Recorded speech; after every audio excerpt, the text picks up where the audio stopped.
Фарид Габдулхай Габидулин и неговият брат-близнак Тимур са осъдени за извършване на множество престъпления, свързани с насилие срещу млади момичета и жени в Челябинска област, Русия. Двамата братя са арестувани през 2000 година, след като признават за сексуалното насилие и убийство на 23-годишна жена, но по-късно признават, че са извършили 30 подобни престъпления в областта. Те твърдят, че жертвите им са били избирани на случайен принцип, често от маргинализирани общности, като например бездомници, и са ги примамвали към Митрофановското гробище, където са извършвали престъпленията. Сред жертвите на Фарид и Тимо са били и пенсионери. Те им предлагали да им помогнат и да пренесат тежки предмети или да ги придружат до дома им, печеляйки доверието им, и преди да стигнат до апартаментите им са ги нападали. Фарид признава, че е измъчвал и отнел живота на 12-годишно момиче в градския парк. По време на разследването двамата братя посочват потенциалното им място, което е в близост до завод за автомобилна механика, където властите откриват над 100 човешки черепа и стотици костни фрагменти. Разследващите подозират, че братята може да са отговорни за допълнителни убийства, като се има в предвид броят на намерените на мястото останки. И преди да продължим, искам да споделя с вас, че всеки един мой видеоклип се превежда на над 100 езика. Сред тях са едни от най-говорените езици в света, като португалски, китайски, испански, френски, английски, украински, италиански, турски, индийски, немски, японски, арабски и още много други. Не забравяйте да включите субтитрите. Приятно гледане. Вадим Кротов. По време на съдебния процес става ясно, че Вадим Кротов не само е извършил убийства, но и е бил плодовит педофил и производител на детска порнография. Той е привличал непълнолетни момичета в дома си, където ги е черпил с алкохол и ги е принуждавал да позират за неприлични снимки. Той се е насочвал специално към момичетата, които са били сираци или са избягали от дома си и не са имали към кого да се обърнат. Престъпленията на Костов са особено шокиращи, тъй като са извършени в малък пристанищен град в руския далечен изток, където престъпленията с насилие са сравнително редки. Разкриването на убийствата предизвиква шокови вълни в обществото и мнозина са възмутени, че може да съществува човек като Кротов. Сергей Мадуев. Сергей Александрович Мадуев е прочут престъпник от съветската епоха, който е сериен престъпник. Той имал различни имена, включително Червонец, но се наричал Крадец извън закона. Започва своята престъпна дейност през 70-те години на 20 век, но най-известните му престъпления са извършени в края на 80-те години. Мадуев се спечелва допълнителна слава, когато през 1991 година се опитва да избяга от затвора с помощта на прелестена от него следователка. През 1995 година Мадуев е осъден на смърт от градският съд на Санкт-Петербург за 2 от убийствата си и за много други престъпления. Поради мораториум върху смъртното наказание обаче той получава доживотен затвор. Първоначално е държан в затвора Крести, след това в Новочеркаск, а през ноември 2000 година е преместен в затвора Черния делфин. Умира през декември същата година поради сърдечна недостатъчност и усложнения от диабет. Андрей Малюк. Андрей Малюк, известен също като маняка от Тухли, е руски сериен престъпник, извършил няколко убийства в Челябинск между 2000 година и 2002.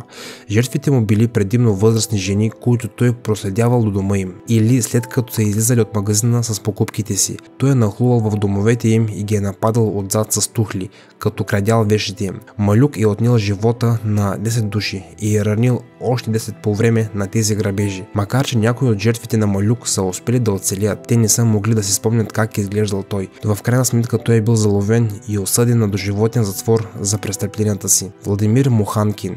Владимир Муханкин е руски сериен престъпник, който е осъден за отнемането на живота на 9 души в Ростовска област през 1995 година. Жертвите му са предимно жени и момичета, към които се насочвал. Престъпленията на Муханкин са включвали задушаване на жертвите, а понякога и измъчване преди осакатяването им.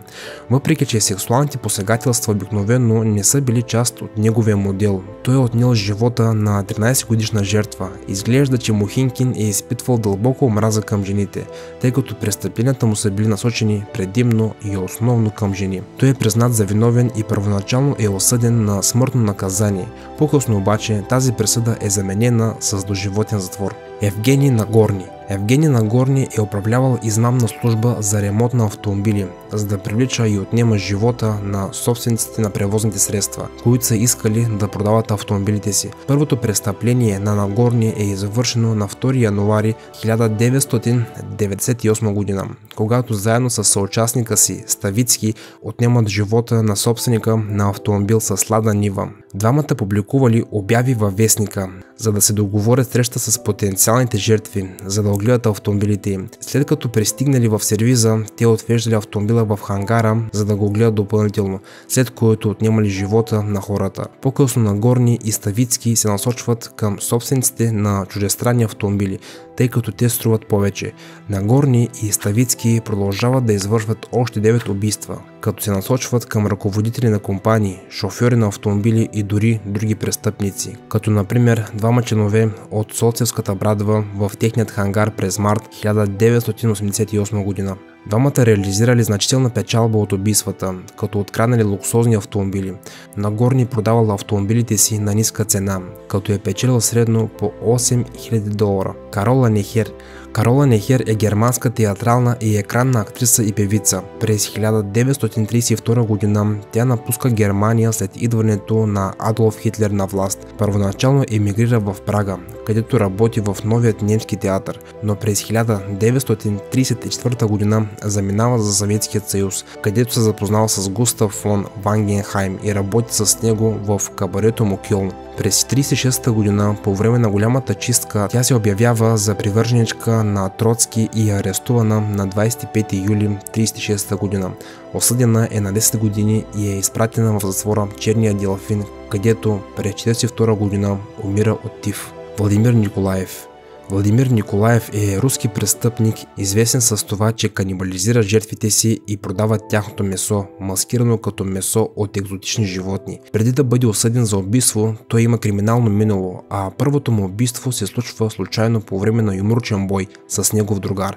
Николаев разпространява и дори продава месото на жертвите си на познати на открит пазар, представяйки го за месо от кенгуру. С парите си е купувал алкохол. Уловката е разкрита, когато някои хора се усъмнили в вкуса на продукта и го предали на лекар, който е установил, че съдържа човешка кръв. Владимир бил арестуван, а разследващите открили човешките останки и силно окървавена вана в апартамента му. Алексей Пичугин. Алексей Иванович Пичугин е бивш служител на руското разузнаване, осъден за множество престъпления, включително убийства, опит за убийства и изнудване. Роден през 1962 година, Пичугин започва кариерата си като офицер в Федералната служба за сигурност, а по-късно работи за петролната компания ЮКОС, където е ръководител на службата за сигурност. През 2003 година Пичугин е арестуван и обвинен, че е замесен в няколко убийства на лица, които са имали конфликти с ЮКОС. Той отрича всички обвинения и твърди, че правителството е измислило всички доказателства срещу него. Пичугин продължава да е в затвора и през цялото време твърди, че е невинен. Мнозина смятат, че случаят му е пример за политизирането на руската съдебна система и за преследването на онези, които оспорват властта на правителството. Александър Пировски. Александър Пировски е руски престъпник, който се прочува като сериен престъпник и измамник, след като между 1997 и 1999 година отнема живота на 5 души в родния си град Челябинск. Пировски се сприятелява с богати хора и печели доверието им, след което ги измамва с големи суми пари. След това отнема живота на жертвите си. Пировски е арестуван през 2000 година и е признат за виновен по обвиненията в убийствата и измамите. Осъден е на доживотен затвор. Михаил Попков. Михаил Попков е бивш руски полицай, който става известен сериен престъпник и некрофил. Между 1992 година и 2010 година Попков брутално насилва, убива и сексуално изнасилва най-малко 78 жени и момичета в Ангарск, Иркутск и Владивосток. Той е признал и е заподозрян в поне 83 такива престъпления. Това се дължи на бруталния характер на престъпленията му, известен е като върколака на ангарския маняк. Той осакатявал телата на жертвите си и е извършвал сексуални действия върху тях. През 2015 година Попков е осъден за 22 убийства и получава доживотна присъда. 3 години по-късно обаче, през декември 2018 година, той признава за още 59 убийства. Той е осъден за още 56 престъпления и дори получава втора доживотна присъда. Съдът не е успял да докаже 3 от престъпленията поради липса на доказателства, а в същото време е имал призиви Попов да бъде екзекутиран. В Русия има мораториум върху смъртното наказание. Олег Рилков. Олег Викторович Рилков, известен още като Тольяттският похитител, е руски гражданин, извършил множество престъпления в периода 92-97 година. По това време той извършва сексуални посегателства над много непълнолетни момичета и според сведенията отнема живота на няколко души в Тольятти. Рилков извършва редица престъпления срещу момичета на възраст между 6 и 13 години, намиращи се в Самарска област в Русия. Рилков влизал в домовете на жертвите, като се е преструвал, че има нужда от помощ или вода, преди да извърши тези отвратителни действия и да извърши кражба от техните жилища. Сергей Шипилов.